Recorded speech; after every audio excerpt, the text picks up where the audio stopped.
Hello everyone, welcome to my channel Fiction Addiction. I hope you all are doing great and enjoy the addiction just like me. चलिए तो Want to Love Your Cold Heart का next part start करते हैं, part 22। But उसे start करने से पहले मैं आप लोगों से कहना चाहती हूँ कि कुछ लोगों ने मुझसे मेरी इंस्टाग्राम आईडी मांगी थी, तो मैंने लिंक डिस्क्रिप्शन में दे दिया है। साथ ही आप लोगों को स्क्रीन के ऊपर मेरा नाम भी नज़र आ रहा होगा, आप वहाँ भी मुझे फॉलो कर सकते हैं।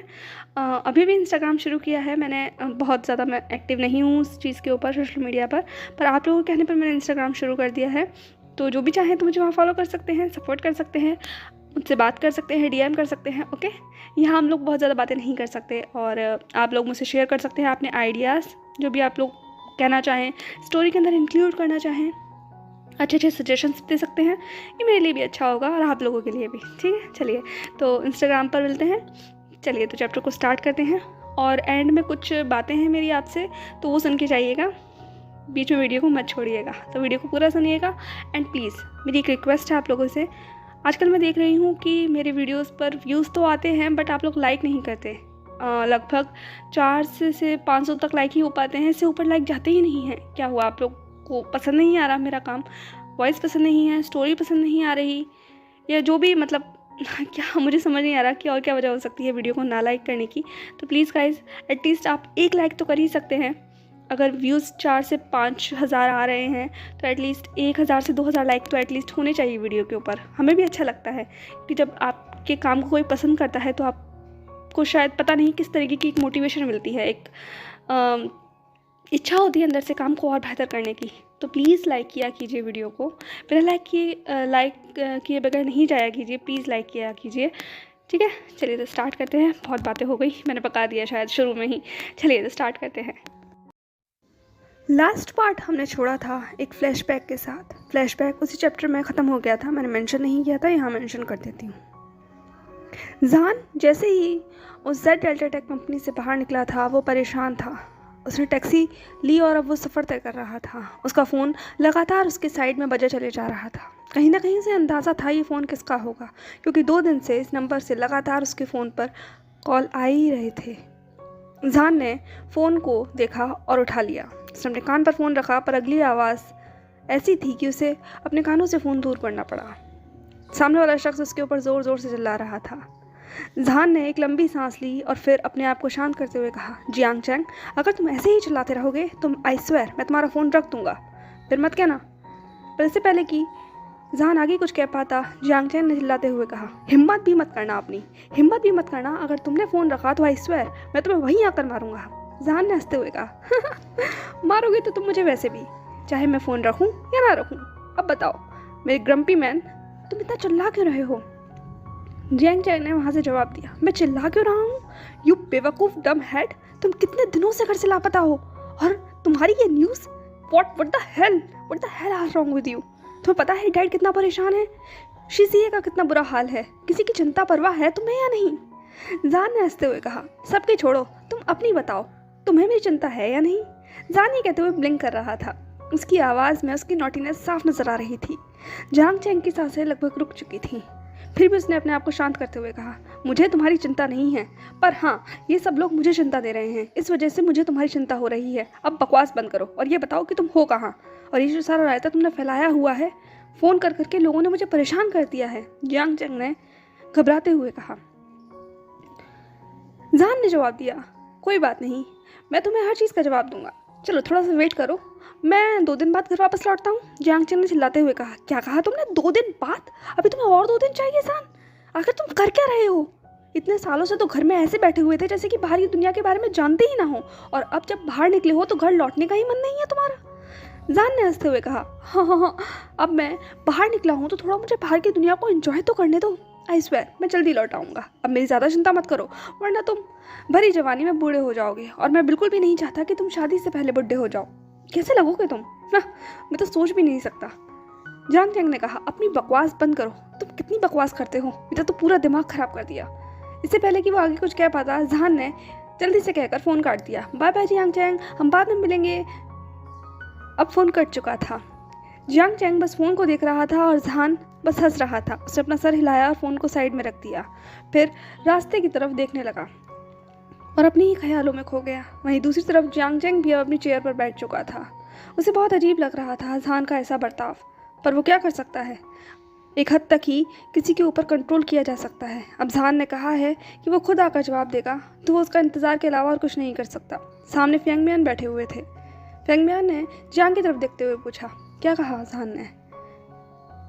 जियांग ने एक लंबी सांस लिया, फिर कहा, डैड आप चिंता मत कीजिए, मेरी उससे बात हो चुकी है और वो बिल्कुल नॉर्मल लग रहा है। जो कुछ भी है सामने आ जाएगा। वो बोल रहा है कि वो 2 दिन के बाद वापस लौटेगा। फेंग मियान अपनी कुर्सी से खड़े होते हुए कहने लगे, ठीक है 2 दिन बाद इंतज़ार करते हैं, वैसे भी उसका एनुअल फंक्शन आने वाला है। जियांग ने सांस लेते हुए कहा, हाँ डैड आने वाला है और एज अ फैमिली मेम्बर हमें वहाँ जाना होगा। फेंग मियान ने कहा, ठीक है तो अपनी मीटिंग्स को शेड्यूल कर लेना, हम लोग सब वहाँ चलेंगे।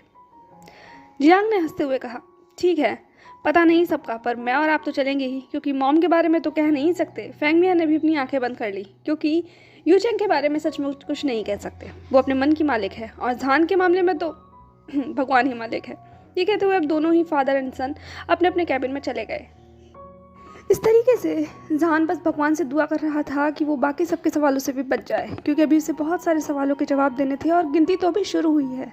वो तो शुक्र है कि गुसू यूनिवर्सिटी कुछ दिनों के लिए बंद है, इसीलिए वो वैनिंग और नेहोसेंग के सवालों से बचा हुआ है और जियांग को भी इस वक्त यांग संभाल रहा है। जहान ने बस भगवान से दुआ की कि वो इन सब सवालों से बच जाए, और ये कहते हुए अब वो सफ़र तय कर रहा था। इस तरीके से लगभग 2 से 3 दिन बीत जाते हैं। इस बीच ना ही ईबो की जहान से बात हुई थी, ना ही जहान ने ईबो से कोई बात करने की कोशिश की थी। Jet Ultratech company, CEO cabin. ईबो अपने काम में व्यस्त था। उसकी उंगलियां उसके कीबोर्ड पर थीं और आंखें कंप्यूटर स्क्रीन पर। तभी अचानक उसके कैबिन में एक नॉक होता है। ईबो के हाँ कहने पर सेक्रेटरी मिन कैबिन में दाखिल होती हैं। उनके हाथ में कुछ डॉक्यूमेंट्स थे। ईबो की उंगलियां भी अब उसके कीबोर्ड पर रुक चुकी थीं। वो सेक्रेटरी मिन की तरफ देख रहा था, जैसे कि किसी चीज़ का बेहद बेसब्री से इंतजार कर रहा हो। सेक्रेटरी मिन भी शायद उसी के सवालों का जवाब लेकर आई थी।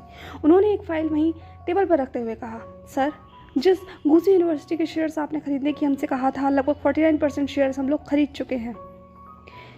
ईबो ने घूरते हुए कहा, 49%? सिर्फ हमारी 51% की बात हुई थी। सेक्रेटरी मिन ने हिचकिचाते हुए कहा, सर हमने पूरी कोशिश करी, पर 49% से ज़्यादा हम शेयर नहीं बाय कर सके। बाकी शेयर होल्डर्स या तो हमारी बात सुनने को राज़ी नहीं है या फिर अपने शेयर्स छोड़ने के लिए 2% शेयर और ख़रीदना बहुत मुश्किल है। ईबो ने कहा, मैं कुछ नहीं जानता, मुझे 51% शेयर चाहिए।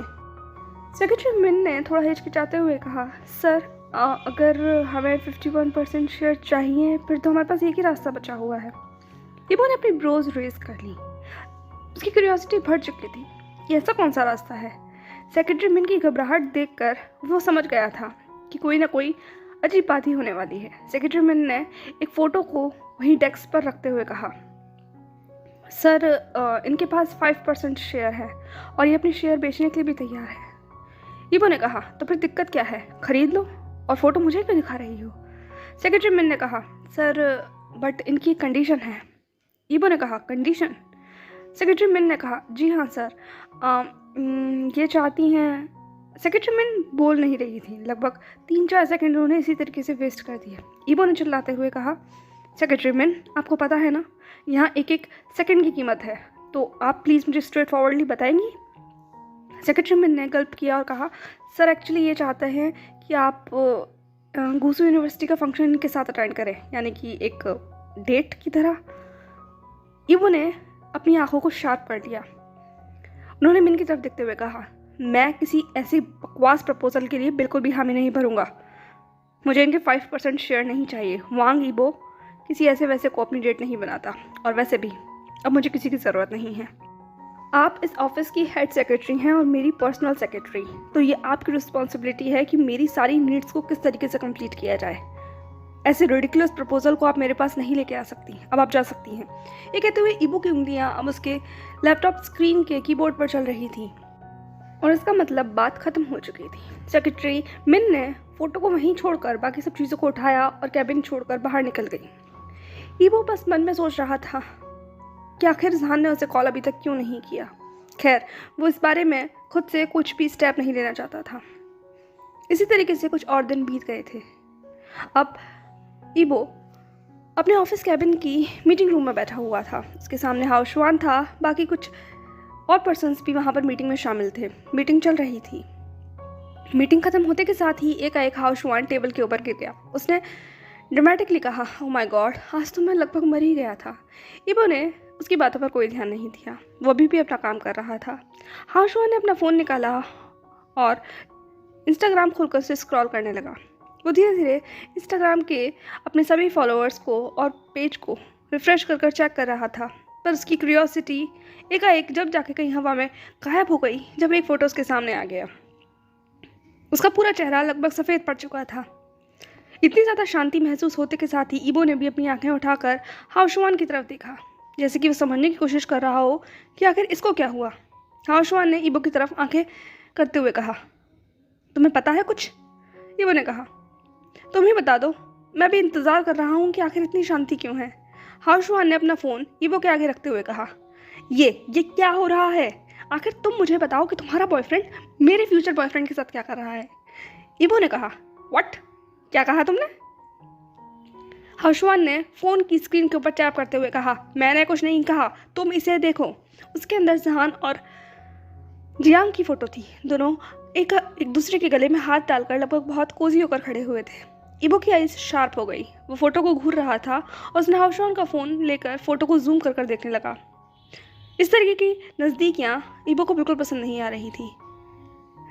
आखिरी बार इबो जहान से लगभग 2 हफ्ते पहले मिला था। उसके बाद जहान ने कोई भी ना कांटेक्ट करने की कोशिश करी, ना ही इबो से कोई बात करी। क्या वो इबो को फॉर ग्रांटेड ले रहा है?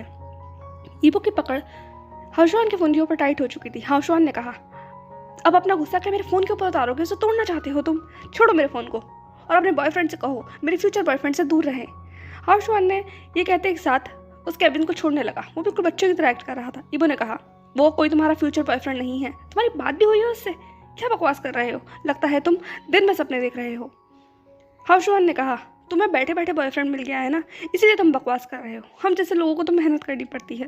ये कहते हुए बच्चों की तरह रोने लगा और पैर पटकता हुआ कैबिन से बाहर निकल गया। इबो का गुस्सा बढ़ चुका था। उसे यकीन नहीं हो रहा था कि जहान कुछ ऐसा कर सकता है। उसे बिल्कुल भी अच्छा नहीं लग रहा था। हो सकता है वो जहान का बहुत अच्छा दोस्त हो, पर कोई और जहान को इस तरीके से छुए, ये इबो की बर्दाश्त से बाहर था। इबो ने अपना फ़ोन निकाला और उसमें वही पेज खोला जो अभी कुछ देर पहले हाउशवान देख रहा था। दरअसल वो गुसू यूनिवर्सिटी का ऑफिशियल पेज था, जहाँ पर बहुत सारे लोग अपनी अपनी फ़ोटोज़ शेयर किया करते थे। स्टूडेंट्स वहाँ पर काफ़ी एक्टिव रहते थे। इबो ने भी इस पेज को फॉलो कर रखा था, क्योंकि वो आजकल गुसू यूनिवर्सिटी में ज़्यादा ही इंटरेस्टेड था, दोनों तरीके से, शेयर की वजह से भी और जहान की वजह से भी। इबो ने देखा कि वो फोटोग्राफ के ऊपर बहुत सारे लाइक और कमेंट्स हैं। उसने कमेंट सेक्शन में पढ़ना शुरू किया। हर एक इंसान वहाँ पर उस कपल की तारीफ़ कर रहा था। बहुत सारे लव जियांग के लिए थे, बहुत सारे जहान के लिए। बहुत सारी बातें कही जा रही थी। जैसे जैसे ही वो कमेंट पढ़ रहा था, उसका नकल्स वाइट होते चले जा रहे थे, आंखें शार्प हो गई थी और बहुत गुस्सा उसकी आंखों में साफ नज़र आ रहा था। इबो ने तुरंत फ़ोन बंद कर वहीं रख दिया। उसे बर्दाश्त नहीं हो रहा था कि कोई इस जोड़ी की तारीफ़ कर सकता है। आखिर वो उसका फियांसे है, बॉयफ्रेंड है, पता नहीं, जो कोई भी हो, लेकिन वो उसका है। उसके बारे में इतनी बकवास बातें किसी और के साथ कैसे हो सकती हैं? इबो ने कहा, ठीक है, तो तुम इसी तरीके से खेलना चाहते हो ना, तो तुम्हें आग पसंद है, तुम्हें आग मिलेगी। मुझे चैलेंज करने का नतीजा तुम्हें बहुत अच्छे से मिलेगा जहान, और इस जवाब को मैं देखना चाहता हूँ, मेरे इस एक्ट का तुम क्या जवाब देते हो। ये कहते हुए वो डेविल की तरह हंसने लगा। उसके चेहरे के ऊपर एक मिस्टीरियस स्माइल थी और आंखों में जैसे कुछ करने का जज्बा हो। अगले 2 दिन के अंदर गुसू यूनिवर्सिटी का फाइनल फंक्शन था और उस फंक्शन के लिए इबो को लगभग चीफ गेस्ट के रूप में वहाँ पर इनवाइट किया गया था। पूरे शहर में इस वक्त गुसू यूनिवर्सिटी के फंक्शन की ही चर्चा चल रही थी, पर यूनिवर्सिटी में कुछ लोग तो कुछ अलग ही चीज़ के लिए बिजी थे। जहान कैफेटेरिया में बैठा हुआ था। आज लगभग बहुत दिनों के बाद जहान गुसू यूनिवर्सिटी में वापस आया था। वो जिस तरीके से कैफेटेरिया में बैठा हुआ था, ऐसा लग रहा था मान लो लोगों से छिपने की कोशिश कर रहा है। पर ये चीज़ ज़्यादा देर तक चली नहीं, क्योंकि अगले ही कुछ पलों के अंदर कुछ निगाहें उसके ऊपर आकर जम चुकी थीं। जहान अपना सर झुकाकर बैठा था, वहीं नी हुसैन और वैनिंग उसके दोनों आजू बाजू खड़े हुए थे और जियांग उसके सर पर। जियांग ने वहीं टेबल के ऊपर हाथ पटकते हुए कहा, मुझे जवाब चाहिए। आखिर तुम अब अपना मुंह बंद करके कैसे बैठ सकते हो? नी हुसैन ने कहा, तुम तो बहुत फास्ट निकले। हमें यहाँ तुम्हारी चिंता हो रही थी। जियांग लगभग हॉस्पिटल पहुँच गया था और तुम वहाँ कर क्या रहे थे आखिरकार, वो भी वहाँ की ईबो के? माय गॉड, मुझे तो बिलीव ही नहीं हो रहा। तुम वहाँ की ईबो को जानते कैसे हो आखिरकार? वैनिंग ने कहा, जान क्या तुम मुझे कुछ बताओगे, आखिर हो क्या रहा है, चल क्या रहा है? जान ने कहा, ओ माय गॉड, तुम लोग अगर मुझे सांस लेने दोगे तो ही तो मैं कुछ कहूँगा। जियांग ने कहा, तो तुम अब तक सांस रोक कर बैठे थे, फिर तो तुम्हें मर जाना चाहिए था। जान ने कहा, ओह माय बनी, लगता है तुम बहुत ज़्यादा गुस्से में हो, तुम तो मेरे मरने की दुआ मांग रहे हो। जियांग ने कहा, अगर तुमने अगले 10 मिनट के अंदर सारी बातों को क्लियर नहीं किया तो पक्का तुम्हारी ग्रेव यहीं बन जाएगी, इस गुसू यूनिवर्सिटी के अंदर। जान ने जियांग के कंधों पर हाथ रखते हुए कहा, प्लीज़ माय बनी, बैठ जाओ, मैं सब कुछ बताता हूँ। वैनिंग ने कहा, जल्दी बता दो, वरना मुझे नहीं लगता कि हम ज़्यादा देर तक इस जियांग को संभाल पाएंगे, बहुत फीरियस हो जाता है ये। न्यूसेंग ने कहा, ठीक है जान, अब बता भी दो, आखिर तुम्हें इतना सेक्सी एंड हॉट बॉयफ्रेंड मिल कैसे गया? नहीं, फियांसे मिल कैसे गया? जान ने कहा, ओ माय गॉड, वो सेक्सी और हॉट पता नहीं, पर डेविल है, बहुत बड़ा डेविल। उसकी आंखें देखी हैं तुमने? और एक कोल्ड ऑरा हमेशा उसके साइड से एमिट होता रहता है। ये कहते हुए जान ने ईबो का वो चेहरा याद किया जब ईबो गुस्से में था और उसे कैबिन में घूर रहा था जियांग के साथ खड़ा होकर। जियांग ने कहा, वो कुछ नहीं है, वो एक नंबर का बेवकूफ़ और एक घमंडी इंसान है। पता नहीं किस तरीके से बात कर रहा था, जैसे मान लो पूरी दुनिया उसी की हो। जियांग अब ईबो को कोस रहा था, लगातार कर्ज करता चला जा रहा था। जान ने कहा, प्लीज़ शांत हो जाओ बनी, चलो हम शुरू करते हैं। तो हुआ यूँ, वैनिंग ने कहा, क्या चाहते हो, मैं पॉपकॉर्न वगैरह भी ले आऊँ? तुम्हारी कहानी जो शुरू होने वाली है। ये कहते हुए सभी दोस्त हंसने लगे।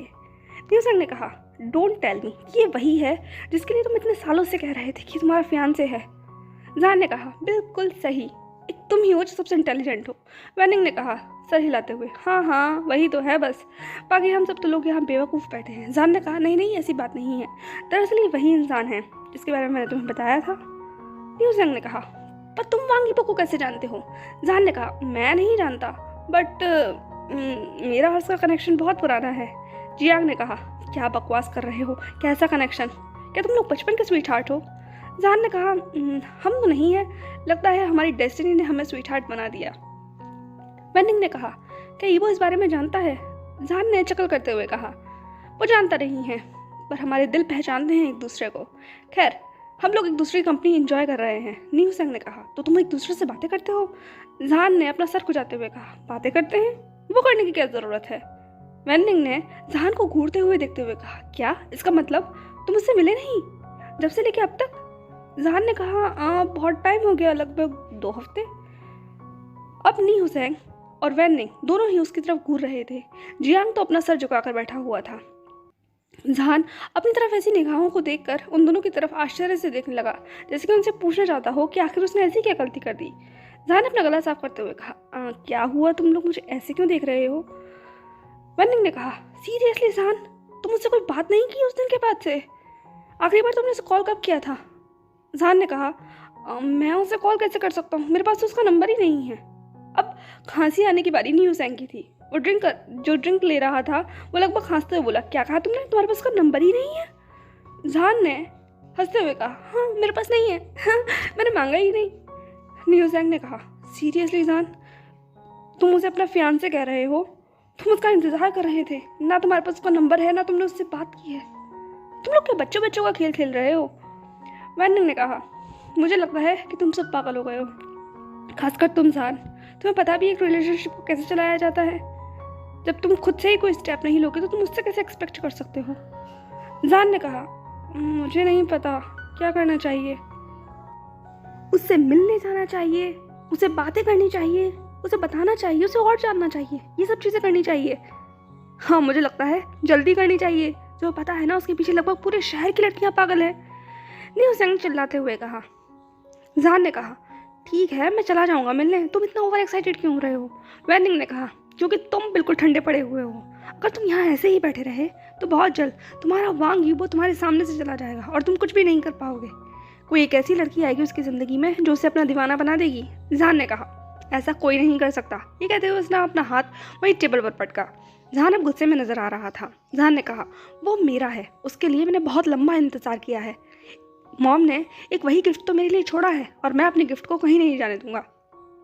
अब वैन और न्यू सैंग दोनों जहान की तरफ देख रहे थे। जियांग ने जहान का हाथ पकड़ते हुए कहा, तो ये वही है जो तुम्हारी मॉम ने तुम्हारे लिए छोड़ा है। जहान ने अपनी आंखों को झपकाते हुए कहा, हाँ जियांग, ये वही है, एक इकलौती चीज़ जो मेरी मॉम ने मेरे लिए छोड़ी है और मैं ऐसे कहीं नहीं जाने दूंगा। अब सभी दोस्त शांत हो चुके थे क्योंकि वो सभी जानते थे कि जहान इस चीज़ का कब से इंतज़ार कर रहा था और आखिरकार उसने उस इंसान को ढूंढ ही लिया, इसीलिए वो सभी दोस्त उसको सपोर्ट करेंगे। जहान ने कहा, ठीक है अब ज़्यादा सैंटी होने की ज़रूरत नहीं है, मैं उस वांग यीबो से मिल लूँगा। वैसे तो खैर अभी हमारा फंक्शन आने वाला है और कल हमारी स्पेशल परफॉर्मेंस है, कल के बाद शायद मैं फ्री हो जाऊँ, तब मैं उसे कंपनी में मिलने जाऊँगा। मैं भी तो देखूँ माय हॉट एंड सॉक्सी CEO आखिरकार कंपनी में काम क्या करते हैं। ये कहते हुए जहान बच्चों की तरह हंसने लगा। उसकी ऐसी हंसी देखकर बाकी सब भी हंसने लगे। जियांग बस अपने बनी को खुश देखना चाहता था। कहीं ना कहीं उसे बुरा तो लग रहा था, पर वो क्या कर सकता है। इस चीज़ में शायद उसके हाथ बंधे हुए हैं। वो बस उसके अच्छे भविष्य के लिए प्रे कर सकता है और वांग यीबो को अपनी निगाहों के सामने से कहीं नहीं जाने देगा। वो उसे अच्छे से वार्न करेगा कि वो जहान का ख्याल रखे। इस तरीके से दिन बीत जाता है।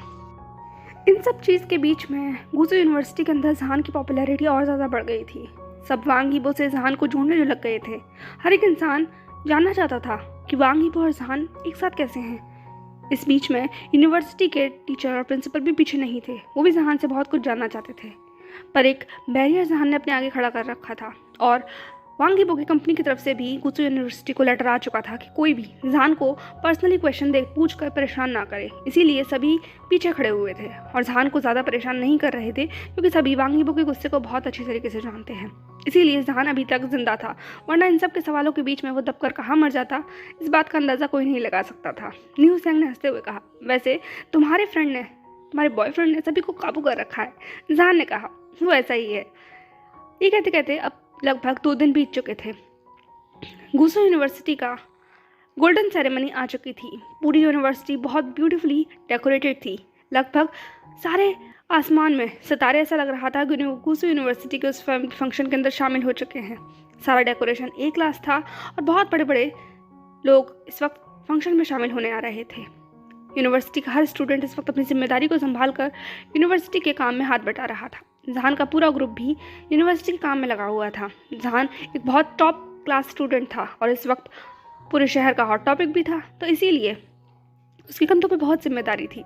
एक स्पेशल परफॉर्मेंस भी उसे देना था, तो इसीलिए वो पूरे टाइम यूनिवर्सिटी के काम में बिजी था। इतना बिजी कि उसे अपना फ़ोन उठाने तक का टाइम नहीं था। जियांग ने जहान को हिलाते हुए कहा, आखिर कुछ खा भी लिया है तुमने या नहीं? तुम सुबह से यूनिवर्सिटी के कामों में इधर उधर भाग रहे हो। जहान ने कहा, हाँ मैं खा लूँगा, बस थोड़ा सा ही काम ख़त्म कर लूँ। जियांग ने जहान के हाथों में से उन सारे पेपर्स को उठाकर वहीं कोने में रखा और कहा, मैं तुम्हें कोई काम नहीं करने दूंगा जब तक तुम इस सैंडविच को नहीं खाओगे। तुम क्या चाहते हो, फंक्शन स्टार्ट होने से पहले ही तुम बेहोश हो जाओ? आखिर तुम्हें चीफ गेस्ट को वेलकम करना है। 7 ऑलरेडी बज चुके हैं, 8 बजे चीफ गेस्ट आ जाएंगे और हुलिया देखो तुम्हारा, तुम किसी वेटर से कम नहीं लग रहे हो। जाओ, जाकर तैयार होना शुरू करो, बाल ठीक करो, अपना कोट पहनो, तब जाके तुम कहीं अच्छे स्टूडेंट लगोगे और चीफ गेस्ट को वेलकम कर पाओगे। पता नहीं अभी तक चीफ गेस्ट कौन है, नाम अनाउंस नहीं हुआ है, लेकिन बहुत ज़्यादा हाइप बना हुआ है, बहुत मीडिया आया हुआ है बाहर। जहान ने चकल करते हुए कहा, कोई भी हो चीफ गेस्ट, हमें इतना ज़्यादा हाइपर होने की क्या ज़रूरत है, और मैं सिर्फ 15 मिनट में तैयार हो जाऊँगा, तुम चिंता मत करो। जहान अब सैंडविच खा रहा था, उसका पूरा मुंह सैंडविच से भरा हुआ था। वो बिल्कुल बच्चों की तरह बातें कर रहा था, माथे पर उसकी फ्रिंजेस झूल रही थी। जियांग ने जहान के बाल खराब करते हुए कहा, तुम कभी नहीं सुधर सकते बनी। ओके जल्दी करो, जल्दी सैंडविच फिनिश करो। ये कहते हुए जियांग ने जहान की तरफ जूस की बोतल बढ़ा दी। अब जहान जूस पीकर लगभग अपना सैंडविच ख़त्म कर चुका था। उसने वहीं दोनों चीज़ों को रखा और जहान जियांग को बरे लगाते हुए कहा, अगर तुम ना होते तो मेरा क्या होता? जियांग ने भी जहान के सर पर हाथ फिराते हुए कहा, मैं कैसे नहीं होता, जहाँ तुम वहाँ मैं, बिल्कुल तुम्हारी परछाई की तरह, तुम्हें कहीं अकेला नहीं छोड़ूंगा। जहान ने जियांग को किस करते हुए कहा, मुझे पता है, पर फिलहाल मुझे तैयार होना होगा, चलो मैं चलता हूँ। ये कहते हुए जहान ने वहीं ड्रेसिंग टेबल से अपना सारा सामान उठाया और चेंज करने के लिए ड्रेसिंग रूम में जा चुका था। जहान बस जहान को जाते हुए देख रहा था। जियांग ने कहा, पता नहीं तुम्हारे भविष्य में क्या लिखा है, बस मैं तुम्हारे अच्छे फ्यूचर की दुआ करता हूँ।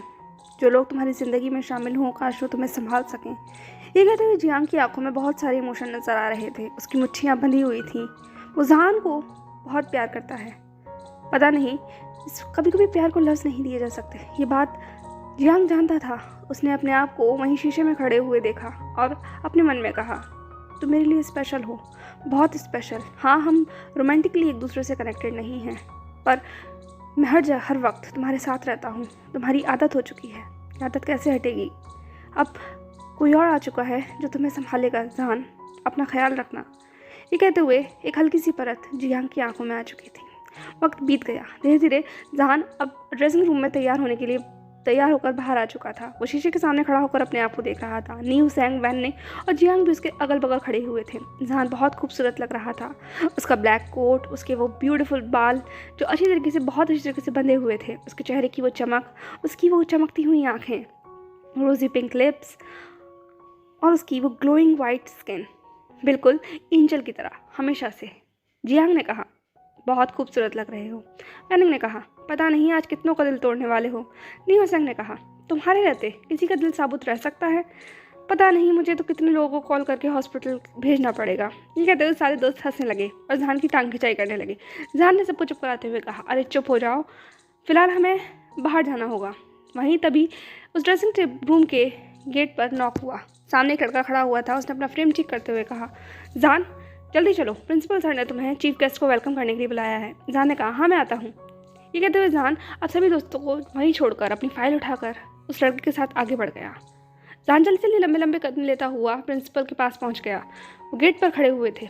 वह बहुत ही कुछ सेकंड के अंदर चीफ गेस्ट की गाड़ी आने वाली थी। प्रिंसिपल ने जान की तरफ देखते हुए कहा, जान आर यू रेडी? जान ने अपनी आंखें झपकाते हुए कहा, यस सर, मैं रेडी हूँ। अगले ही पल एक चमचमाती हुई आलीशान गाड़ी वहाँ उस एंट्रेंस गेट पर रुक चुकी थी। सारी मीडिया की निगाहें इस वक्त उसी गाड़ी पर टिकी हुई थी। जहान भी उसी गाड़ी की तरफ देख रहा था। कुछ सेकंड्स के अंदर लीमो का गेट खुलता है और एक दमदार पर्सनालिटी अपना कदम बाहर रखती है। जैसे ही उस शख्स की तरफ जहान ने देखा, एक पल के लिए मान लो उसकी धड़कन रुक चुकी थी। सामने वाला शख्स भी जहान को देख रहा था, पर अगले पल जो जहान ने देखा वो उसका दिल तोड़ने के लिए काफ़ी था। जहान की पकड़ उसकी फाइल के ऊपर टाइट हो गई। उसे समझ नहीं आया उसे रिएक्ट क्या करना चाहिए। सो हे माय लवलीज, कैसा लगा आपको आज का चैप्टर? मुझे कमेंट सेक्शन में बताइएगा।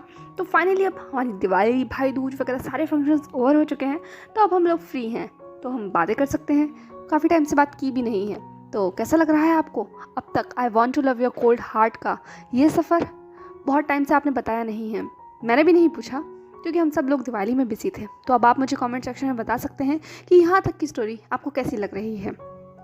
और अब ज़्यादा कुछ लंबा बचा नहीं है, लगभग 75% ना 75 नहीं, लगभग 65% स्टोरी कंप्लीट हो चुकी है।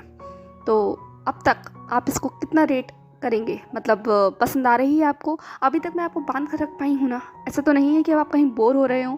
क्योंकि आजकल मैं देख रही हूँ व्यूज़ थोड़े कम हो गए हैं, लाइक भी आप लोग नहीं करते, कमेंट सेक्शन में पहले की तरह बात भी नहीं करते। तो डेफिनेटली मुझे कमेंट सेक्शन में बताइएगा, क्योंकि अगर आप लोग कमेंट करते हैं तो मैं मोटिवेटेड रहती हूँ, और जब मैं मोटिवेटेड होती हूँ तभी मैं अच्छा लिख पाती हूँ और आप लोगों के लिए और सारी वीडियोज़ को अपलोड कर पाऊँगी। आगे आने वाली काफ़ी स्टोरी में मुझे काम करना है, तो प्लीज़ मुझे मोटिवेट कीजिए, कमेंट कीजिए, लाइक कीजिए, सब्सक्राइब कीजिए प्लीज़।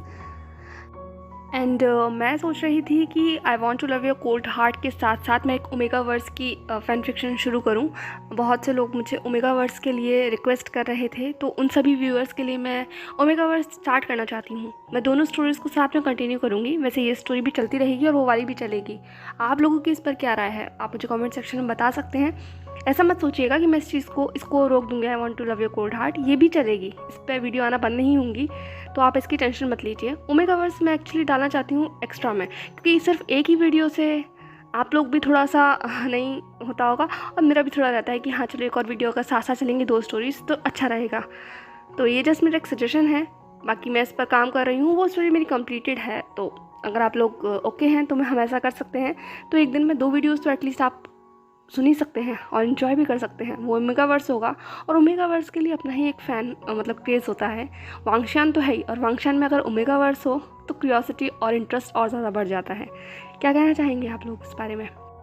ओके, तो till then stay safe, stay happy and follow for more. Don't forget to subscribe my channel, like the video and comment me what you think about my ideas. Bye bye.